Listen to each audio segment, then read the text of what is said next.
전문가들만 모셨습니다. 여튼 김수현 교수님은 경제사를 전공하신 분이고, 공기용 교수님은 한국세무학회 회장을 하셨습니다. 경영회계. 그래서 상당히 권위 있는 지식을 가지신 분이고요. 또 마지막에 김우철 교수님은 지금 현재 한국재정학회 굉장히 큰 학교입니다. 경제학 하시는 분. 그래서 회장으로 있습니다. 그래서 상당히 저희 오늘 추가적으로 이 토론해 주신 내용들이 뭐 감성적이나 이런 것이 아니고 굉장히 전공을 바탕으로 한 학교장들 양심을 가지고 얘기하신다는 그거를 견뎌주면 되겠습니다. 자, 그럼 먼저 김승욱 교수님 모시겠습니다. 예, 소개받은 김승욱입니다. 저는 중앙대학교에서 경제사를 32년 동안 가르쳤습니다. 저는 경제사를 막 수주의 경제사를 한 게 아니라 제도 경제사라고 해서 한 사회의 제도 변화에 따라서 그 사회의 폭망성장을 펼쳐간다라고 하는 입장을 가지고 있는 학문입니다. 그래서 오늘 제가 여러분들한테 앞에서 굉장히 구체적이고 디테일한 사항을 말씀해 주셨는데, 저는 제도경제사적 시각에서 큰 틀의 거시적인 말씀을 드리도록 하겠습니다. 저희가 얼마 전에 최근에 홍 교수님이 얘기하셨던 상속세 성공을 벌어는 세금, 이런 제목의 책을 발행했는데, 거기 2편에서 이 상속 관련된 이슈가 얼마나 역사에서 중요한지 여러 유럽의 케이스들을 쭉 소개를 했습니다. 다음 책을 만들면 이제 한국의 사례를 소개하려고 마음먹고 있습니다. 그래서 오늘은 이런 입장에서 큰 틀의 이야기를 좀 하려고 합니다.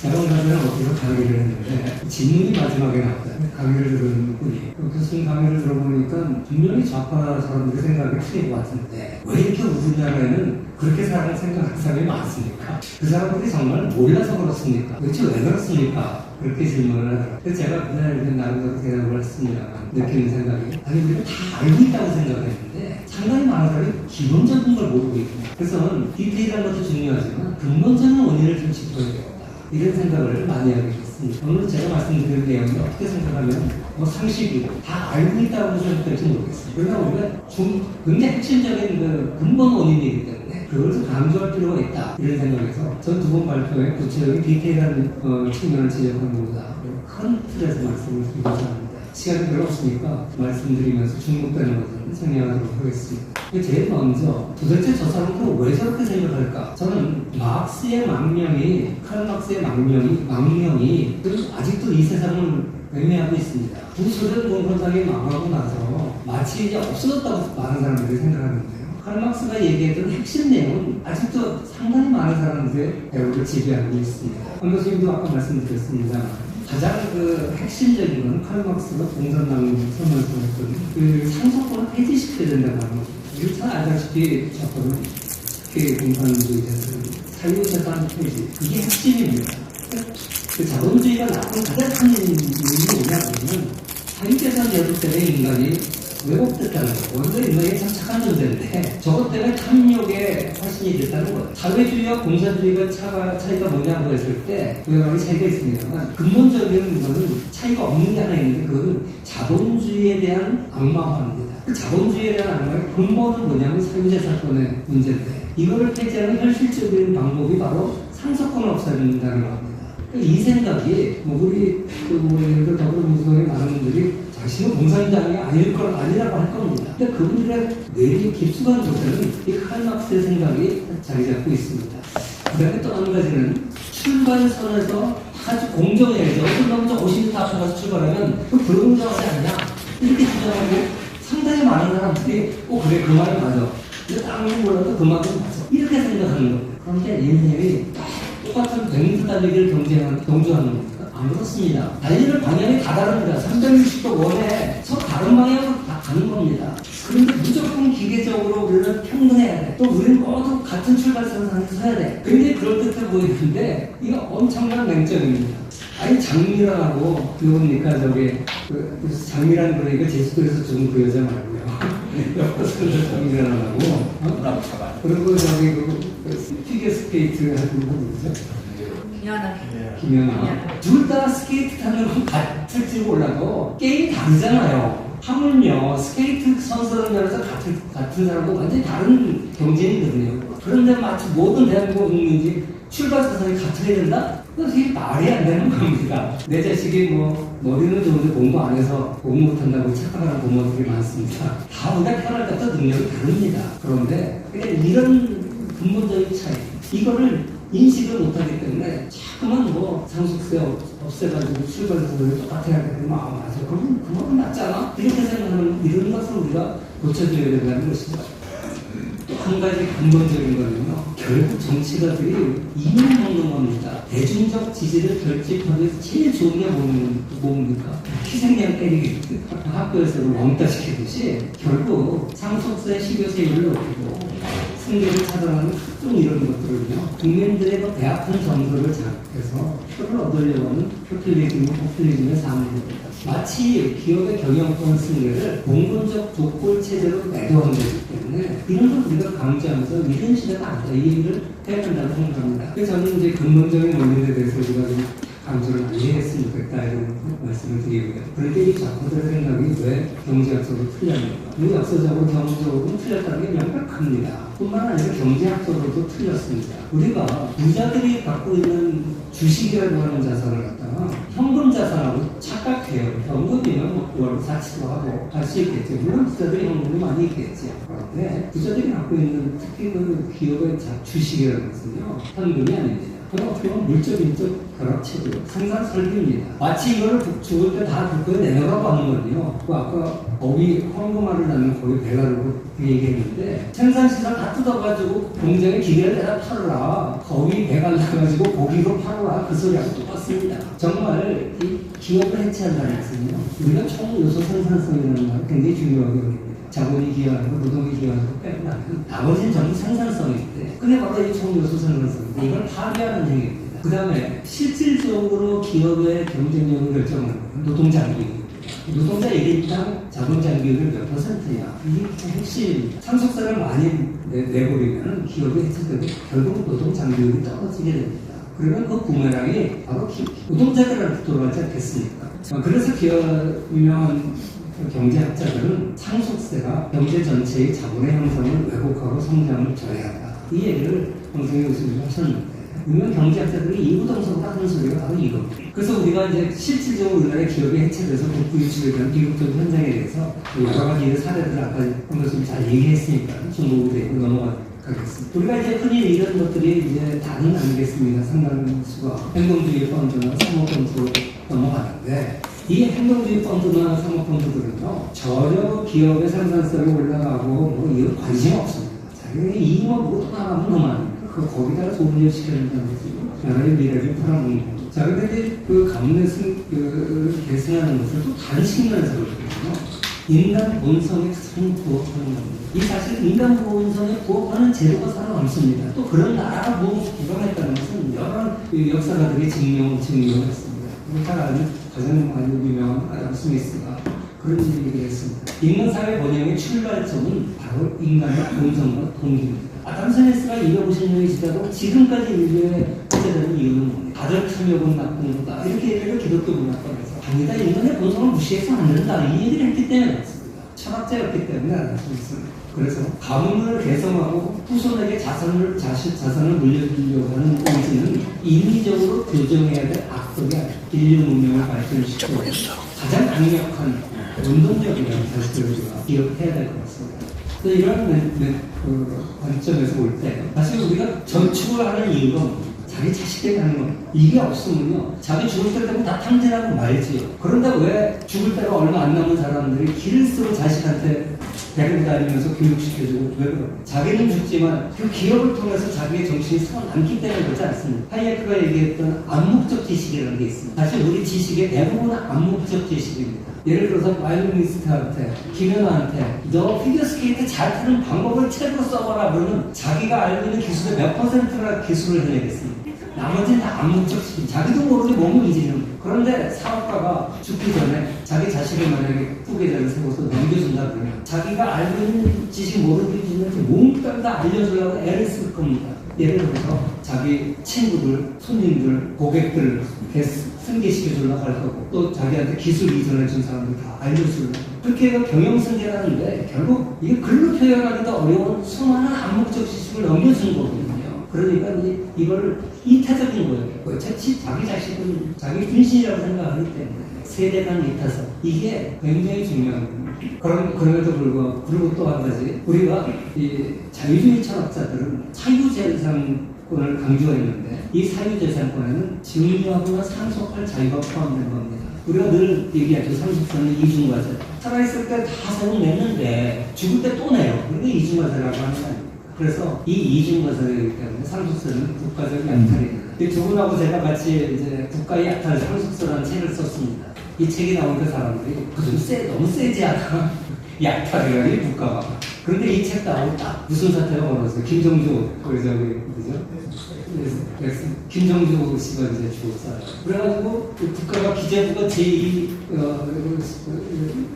두 번째 재산 주식 많이 가진 사람이 되어버렸어요. 한 세대만 가면 다 뺏기는 겁니다. 다행히 그래도 방어를 했어요. 국가가 약탈한 거 아니에요. 자 이제 마지막으로 결론적으로 얘기하면 가문 계승을 격려하는 것이 그 사람의 부자들이 있어서가 아닙니다. 사회 전체적으로 훨씬 바람직합니다. 그래서 우리가 흔히 전문 경영인을 내세우는 것이 훨씬 경영만 교과정보처럼 얘기했지만 영미일부에서만 그렇지 수많은 연구들에 의하면 오너 가문의 장기적 시계를 가지고 계승하는 게 훨씬 더 효과적이라는 사실은 증명이 되고 있습니다. 전문 경영인은 아까도 잠깐 얘기가 나왔는데 대개의 문제 때문에 효율성이 떨어집니다. 사실 우리 대한민국이 일본을 따라잡은 가장 큰 이유는 일본은 전문 경영인들이 했지만 우리 오너 경영을 했기 때문에 아주 초지일관적으로 장기적인 투자를 할 수 있었던 겁니다. 굉장히 리스키한 어떤 투자를 하고 했을 때 어느 전문 경영인이 감히 그 의사결정을 하겠습니까? 그런데 삼성그룹 야 그거 어떻게 투자하냐 누가 하래? 오너가 하래? 이러면 그만 하지 뭐 지가 책임지겠지. 결국 그래서 우리가 굉장히 리스크 많은 기업들을 해가지고 반도체니 뭐 다 해가지고 여기까지 온 거야. 아까도 뭐 장수기업에 대해서는 얘기를 많이 앞에서 했기 때문에 저는 생략하도록 하겠습니다. 뭐 독일 얘기도 친구들도 많이 하시고 그래서 결론적으로 앞에서 나왔습니다. 부를 벌하고 성공을 쥐약시하는 사회는 미래가 없습니다. 포춘 글로벌 500 기업 공표들을 보면 좋은 기업 많은 나라들이 잘 산다는 건 명백한 사실이에요. 또 히든 챔피언에 대한 연구, 헤르만 지몬도 그런 얘기했죠. 독일, 일본 얘기를 많이 나와요. 이 나라들이 바로 강소기업들, 히든 챔피언들을 많이 가지고 있는 대표적인 나라들입니다. 국가가 경쟁 우위를 가지려면 국가가 잘해서 되는데 좋은 기업이 많이 나와야 된다는 사실을 많은 경영학자들이 얘기합니다. 상속세를 폐지한 나라들이 얼마나 많은지는 오늘 얘기를 안 했습니다. 다 아는 얘기입니다. 그래서 우리가 코리아 디스카운트의 주범이 국가 노력이니까 이걸 막아야 된다 이런 얘기를 하는데 아닙니다. 그건 현상일 뿐이고 더 근본적인 얘기는 원인은 징벌적 상속세 때문에 기업 지배 구조를 옥죄는 것 때문에 그렇습니다.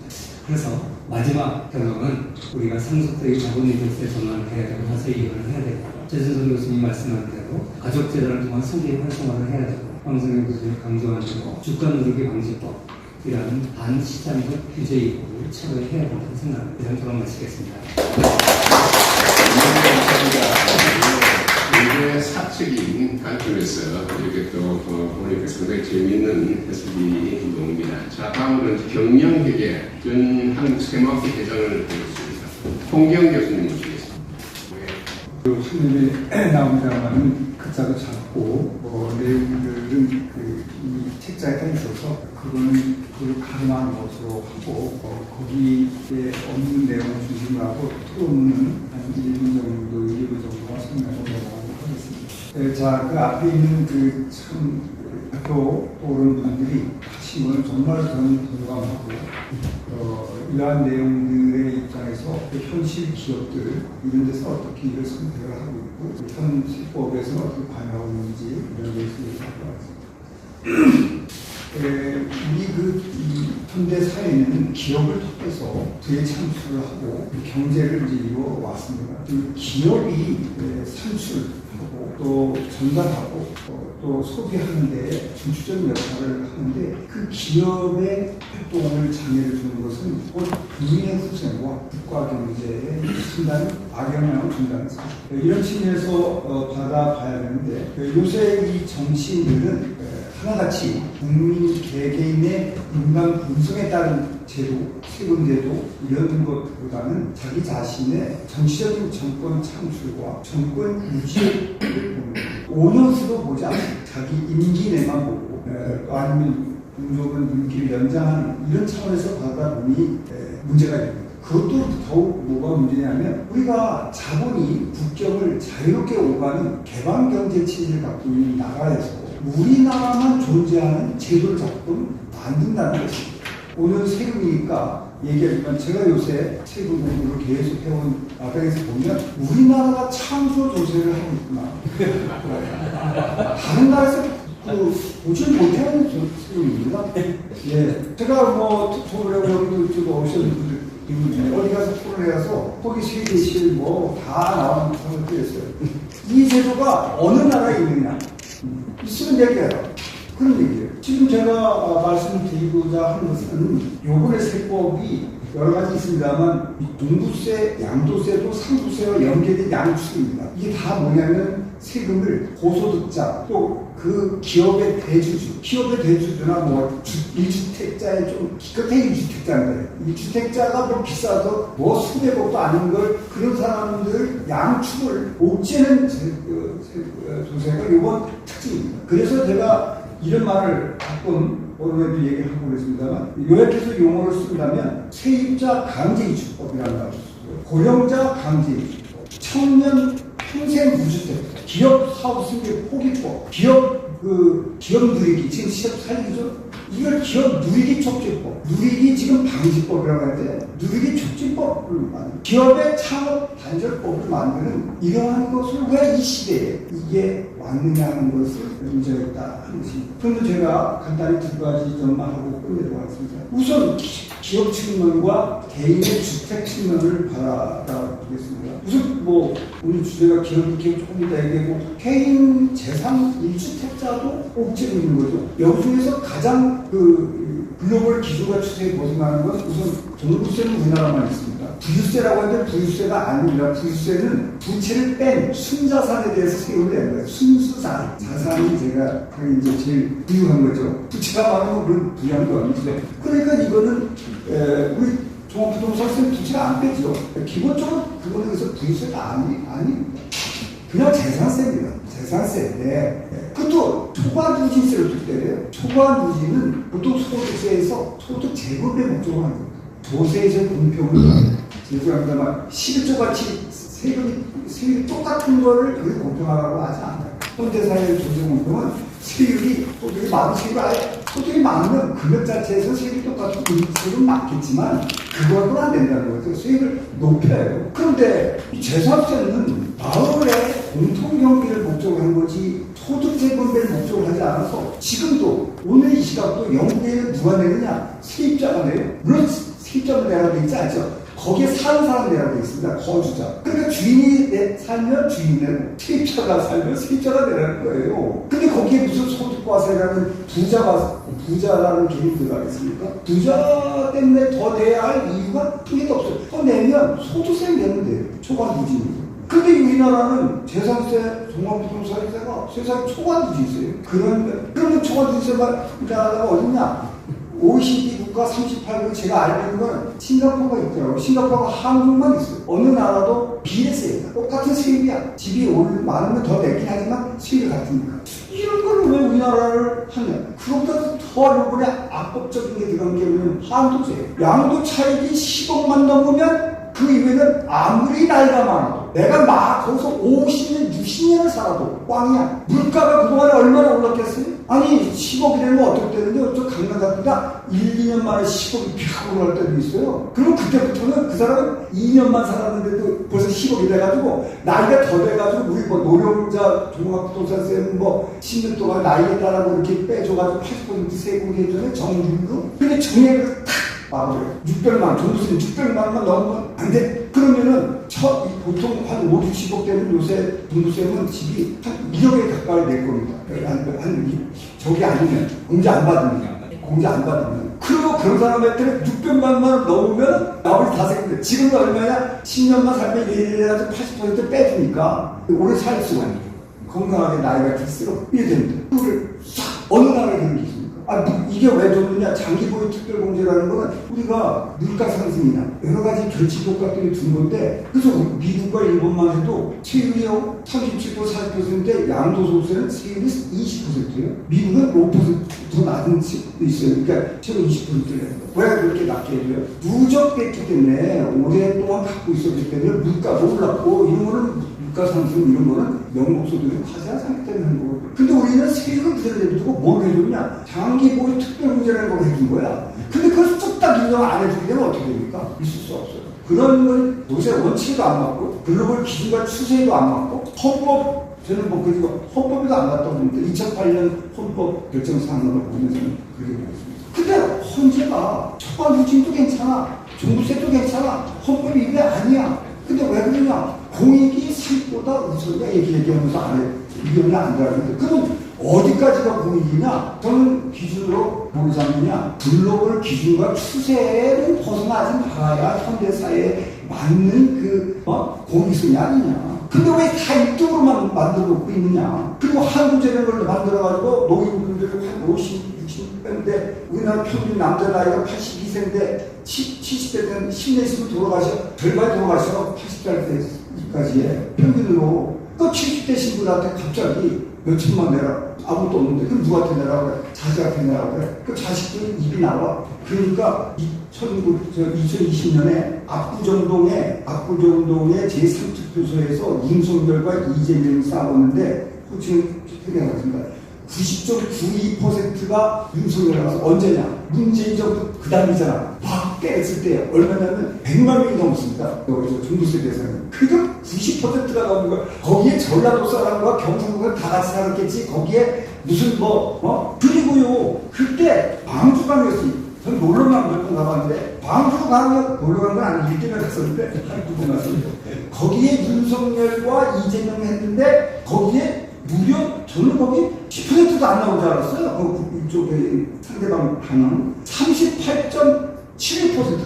아니 어디 있냐? 동선 이동 제5투표소. 제가 뉴스에 어디 많이 나왔다는 어디에 많이 들은 기억이 나서 여기서 찾아봤어요. 그랬더니 30. 그러면 과거는 어떠냐? 광주광역시 고전에 그 2017년도에 박근혜 탄핵 받고 할 때는 2.9% 나왔던 지역이에요. 2.9%. 근데 38.7이 샥 나오고, 그 다음에 압구정도도요, 고전의 홍준표는 45%뿐이 안 나왔어요. 절반뿐이 안 나왔는데 90몇 %. 결국 저는 이거 왜 말씀을 드리냐? 마키아벨리가 자기 아버지 죽인 사람을 잊어버려도 내 재산을 뺏어간 사람은 못 잊는다 하는 말이, 그게 무슨 말인가 했는데, 내 재산을 뺏어가면 한다. 그때 요새 헌법개편 나오고 여당이 요새 뭐라고 그래?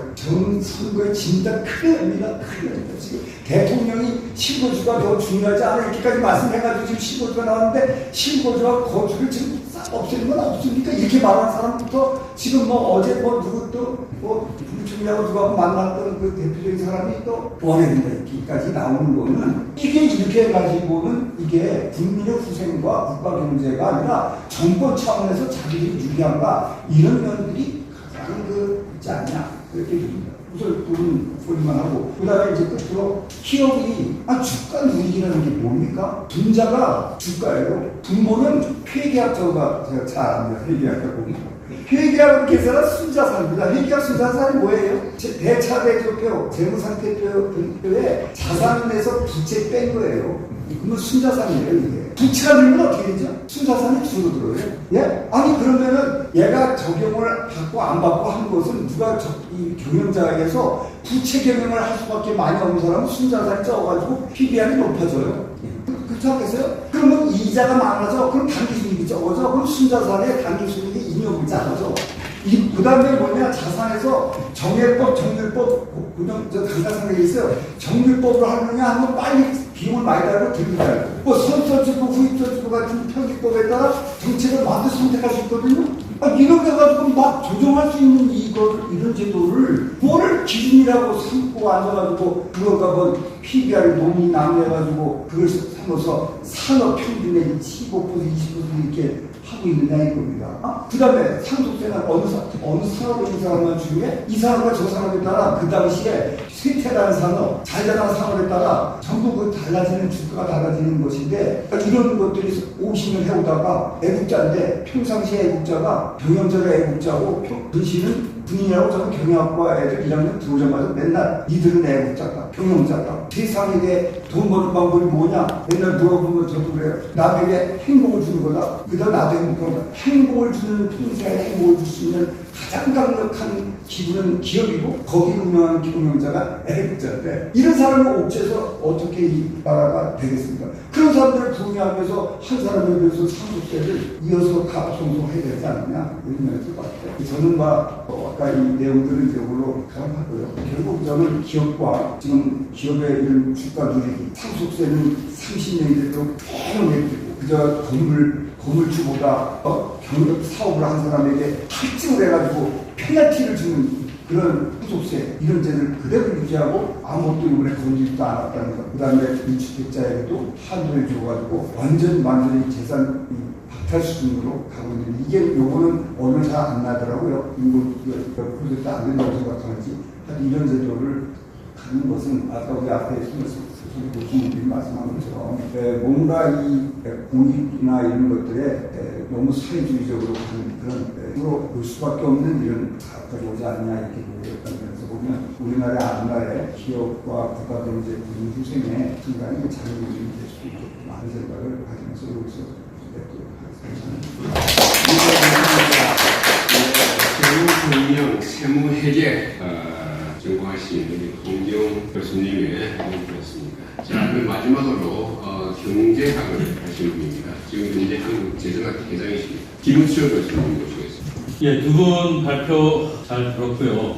워낙 너무 잘 알고 계시고 있는 분들이라 그래도 이제 항상 들 때마다 많이 배우고 새롭습니다. 저는 이제 시간도 뭐 이게 지금 다 되고 이제 에어컨이 춥네요.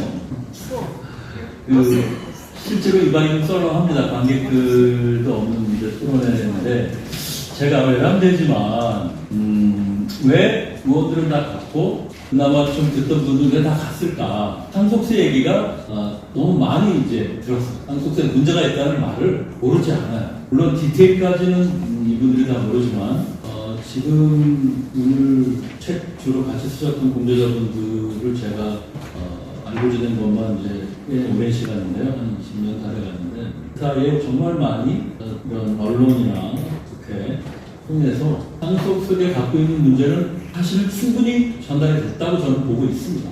그래서 이번 정권은 아니지만 지난 정권의 경우에는 이제 그동안 어느 정도 합의적 준사회적 합의 이 수준에 오른 데까지는 상속세 개편안이 정부안으로 국회에 제출이 됐고 웬만하면 이게 통과가 돼야 되는데요. 예산 부수본처럼 나온 거니까 힘없는 정부라 그랬겠지만 결국 다수 야당의 반대로 하나도 통과가 안 됐죠. 세율 조정, 공제 확대 하나도 된 게 없을 거예요. 사실은 하나도 통과 안 될 거라는 생각은 하기 어려웠는데 결과는 그랬어요.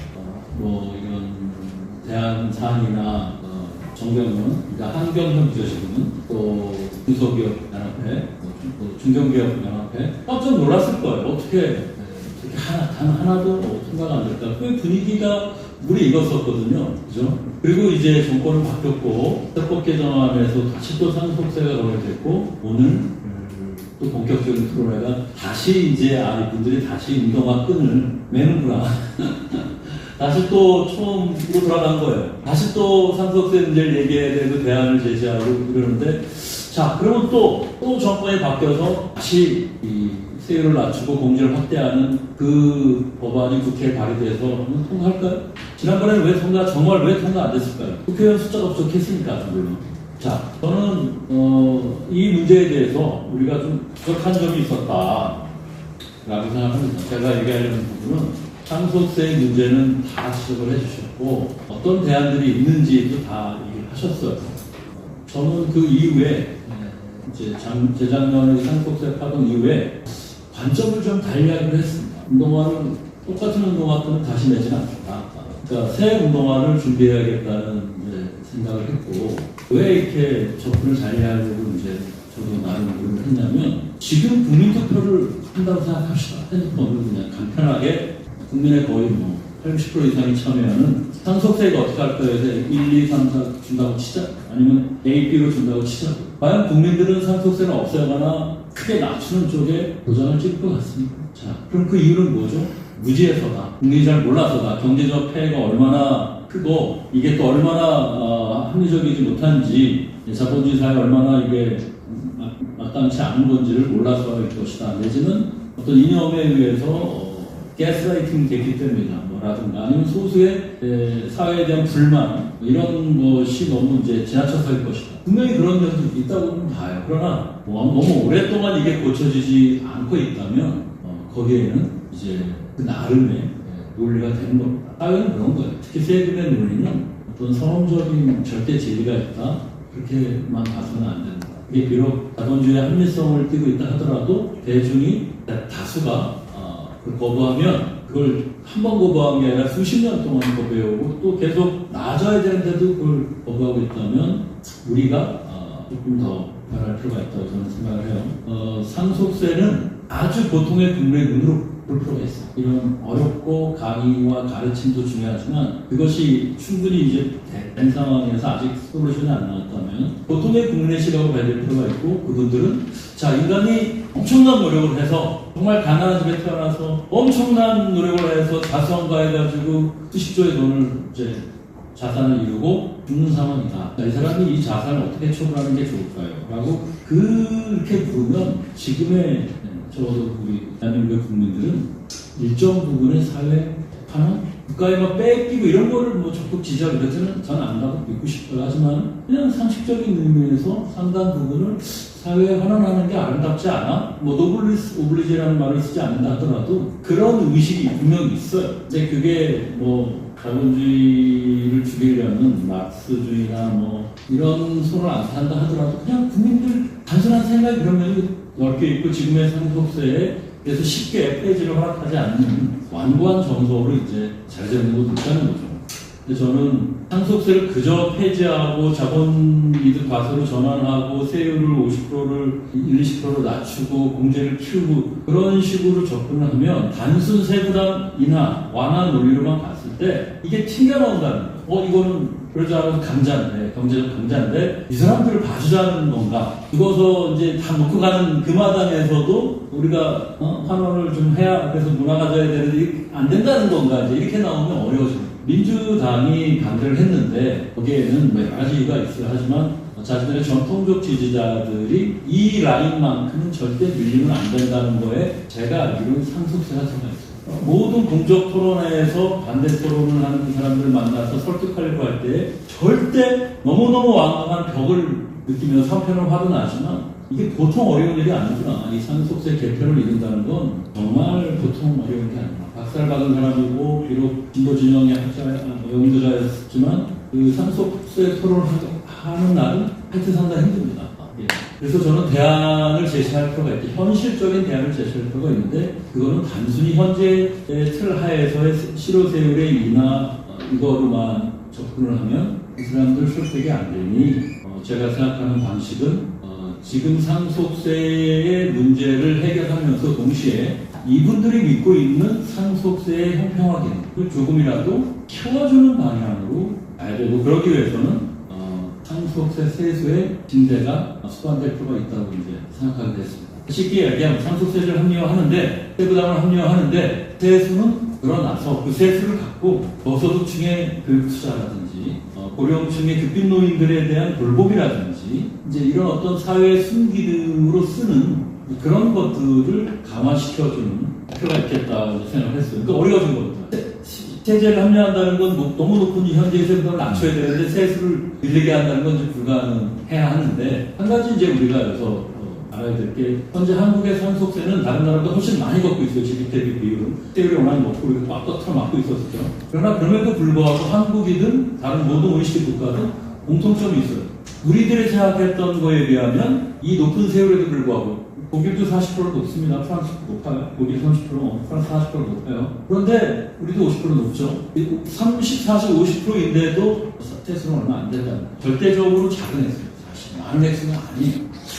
왜 이런 일이 벌어졌을까요? 알고 계실 겁니다. 이 세금을 막으면 오늘 제목도 나왔지만 어떻게 기업을 죽입니까? 기업을 60%의 기업을 분해해놓고 내 지분 60%를 내놓고 영향권 확보는 있을 수가 없어요. 그리고 그 세금을 내가 따로 구해올 수가 없어요. 너무나도 큰 유동성 충격 때문에 사실은 결국은 상속세 줄 때 한 번 내는 거라 평생에 걸쳐서 텍스 플래닝을 할 시간이 있어. 내가 대응할 시간이 있다. 특히 자기가 부를 일정 정도 형성하고 성장기에 넘어섰으면 그다음부터는 승계 문제를 고민해야 합니다. 변호사를 불러야 되고 최고의 전문가를 불러야 되고 회계사를 불러야 되고 또 제일 믿고 똘똘한 놈을 내 옆에 앉혀놓고 내 속살 다 보여주고 이 재산을 어떻게 지킬지를 그때부터 지배구조를 변경할지 다른 비변칙적인 방법을 해야 될지 뭐 등등등.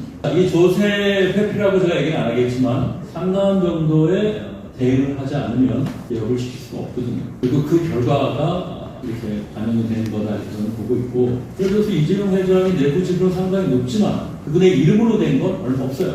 왜 이런 일이 벌어질까요? 본인이 얼마나 자기 이름으로 하고 싶었겠어요, 할아버지나 이것처럼. 그러나 본인의 이름으로 했다가는 도저히 삼성의 후계자로서 모든 게 다 드러나 있는 이 상황에서 내 이름으로 하고 세금 회피한다 불가능하다는 알고 있어요.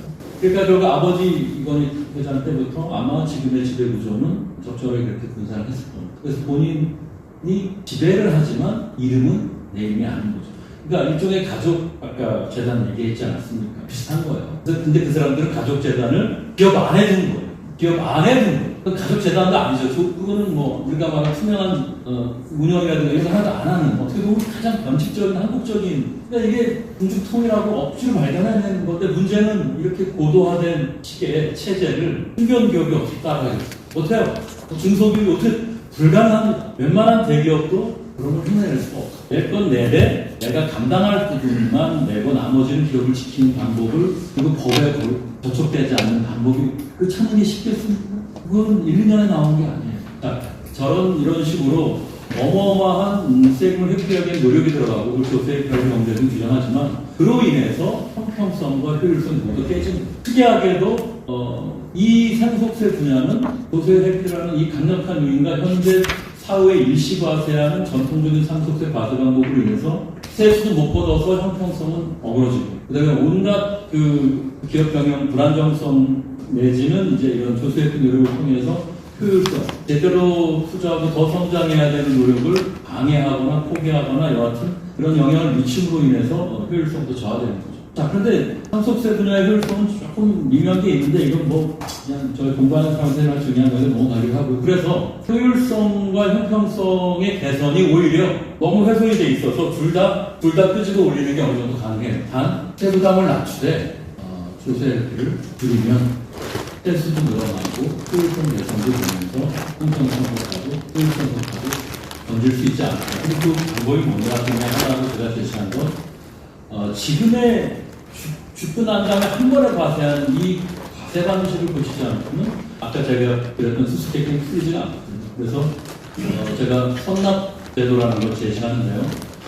삼성이 주총회에서 대주주와 일반 주주가 모두 모인 데에서 합법상의 그 의결 조건 하에 자율적으로 결정을 하는데, 우리가 선납제도에 참여하기로 결정을 하면 삼성의 자기 자본의 10%를 7년 정도에 걸쳐서 특별 배당을 결정하고 그 배당을 국세청 세금으로 내는 거예요. 자, 주주의 돈을 내는 겁니다. 왜냐면 올해부터 7년간 예를 들어서 50조를 마련하고 배당으로 그 50조를 매년 넣어놔서 국세청에 보내라. 그럼 이제 선납이 되는 거예요. 자기 자본의 10%를 내는 거예요. 그러면 이제 이 주식은, 삼성의 주식은 3%에서 10% 정도로 상속 금액에 따라서 무진장 이제 저를 과세가 되는 거예요. 거의 이제 50%에 비하면 한계를 60% 할증값까지 치면 60% 세율에 비하면 10% 이하 5%까지 떨어뜨리는 거니까 혜택이 상당하죠. 그러니까 대기업은 당연히 하고 싶어 합니다. 대주주는 그죠? 네. 삼성이 다음번 승계를 때 언제 줄 테니까 하고 싶죠. 이제 회장. 자, 일반 주주는 이걸 왜 따라야 되죠? 아니, 내 배당을 포기하고 왜 그걸 동의를 해야 돼? 아까 제가 그랬죠. 이 주식은 상속세를 10%만 받겠다. 5%만 받겠다. 30억 이하면 3%만 받겠다. 보통 그 정도의 중산층이라면 50억이 안 된다고 치면 이제 5%만 되는 거죠. 50%가 아니라 5%만 되는 거니까 45% 삼성 주식 100만 원을 갖고 있으면 상속세 45만 원 아끼는 거죠. 그러니까 이 주식을 구하려고 주식하고 즉 삼성 주식에 돈이 붙게 돼 있는 거예요. 이게 조세 옵션이라는 게 있는데 그래서 어차피 이재용 회장은 자기 주식을 못 팝니다. 팔면 안 되죠. 경영권을 지켜야 되니까. 일단 주가는 올라가는 혜택을 누리지만 현금으로 바꾸지 못하니까 현금화하는 이익은 못 누려요. 하지만 일반 주주는 팔았다 항상 그러지 않습니까? 소액 주주는 지배권에 관심이 없으니까 이익이 되면 팔죠. 자, 주가가 상당히 오를 수 있습니다. 저희가 볼 때는 최소 30% 정도. 따라서 오히려 소액 주주가 더 적극적일 수 있어요. 주주총회에서. 문제는 이 자기 자본의 10%가 이 기업의 현금흐름에 너무 또 큰 영향을 주면 안 되겠죠. 다행히도 여러분 지금 삼성이 얼마 배당하게 됩니까? 말 나오는 게 하이닉스가 얼마나 배당하게 됩니까? 어마어마한 금액입니다. 배당 현재 배당률로 지금처럼 대규모 배당 말고요. 예외적인 이전 과거로만 봐도 몇 년치의 배당이면 어느 정도 감당이 가능합니다. 그래서 대주주에게는 경영권의 안정, 소액주주에게는 대주주가 경영에 안 되면 투자를 잘하고 그러니까 어때요? 그래야 디스카운트 사라지니까 자기 기업 가치가 올라가죠. 훼손된 기업 가치가 올라갑니다. 음성화된 게 다 양성화되면서 기업이 정상화되는 거죠. 주가도 올라가지만 기업의 자체 가치가 실질 가치가 올라가게 돼 있어요. 그런 모든 가치는 주주가 누리는 거죠. 일반 주주. 거기에 주가까지 튕기다. 아까 말씀드린 조세 옵션 효과 때문에. 그래서 일반 주주도 충분한 이익을 누리고 정부는 어떻습니까? 여러분 작년에 거쳤던 상속세 주식분 제가 말씀드린 건 기업 주식에 대한 것만 말씀드린 거예요. 다른 건 아닙니다. 기업 주식에 대한 상속세는 제가 계산해보면 한 2.6조예요. 형편없이 잡은 거죠. 물론 이게 주가가 올랐으니까 올해부터 상속세분이 주식분이 더 커질 수는 있어요. 이제 그런 거에 비하면 비교도 안 될 정도의 세수가 크게 들어오는데 아무리 보수로 잡아도 3배에서 3.5배 이상이 세수로 들어올 수가 있습니다.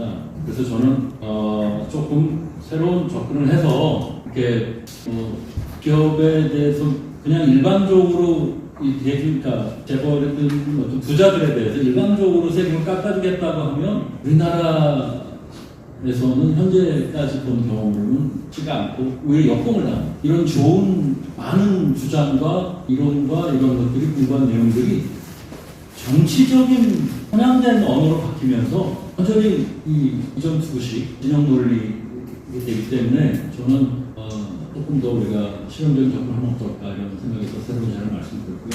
물론 이런 제안을 하게 된 가장 중요한 배경에는 우리 선배님들이 지난 20년 동안 주기차게 얘기했던 그런 것들이 다 고체가 됐습니다. 다만 이걸 글자 그대로 받아들여서 가장 단순한 형태의 상속세 개편을 사회가 받아들였다면 제가 이렇게 다소 좀 이상한 안을 굳이 얘기할 필요는 없는데 결국 국민의 벽이 있고 국회의 벽이 분명히 있다는 걸 깨달았고 그리고 제가 말한 이런 안조차도 어떤 분들은 이념성이 강하신 분들은 결국 너는 세금 좀 받고 세금 좀 두세 배 더 받고 재벌들 합법적으로 재산 넘겨주자는 거네 이제 이렇게 비판을 할 수도 있다고 생각해요. 충분히 그런 분들이니까 저는 뭐 온몸으로 토론회장에서 겪었으니까 그렇습니다. 그럼 그렇다. 지금 너희들은 아무것도 못 뽑고 아무것도 못 받고 괴롭히기만 하고 너희들 방식으로 이 사람들의 기업 뺏을 수 없답니다. 너희들 방식으로 원하는 걸 얻을 수 없답니다. 아무것도 못 뽑고 기업만 망치고 있는 거에 대한 기업도 살리고 그 돈을 갖고 원하는 평평화 기업운동을 위한 것이든 평평화 사업을 하자 그렇게 이제 하는데 그거 봐야겠습니다. 어떤 방향이 나올지는. 감사합니다. 예, 감사합니다. 예,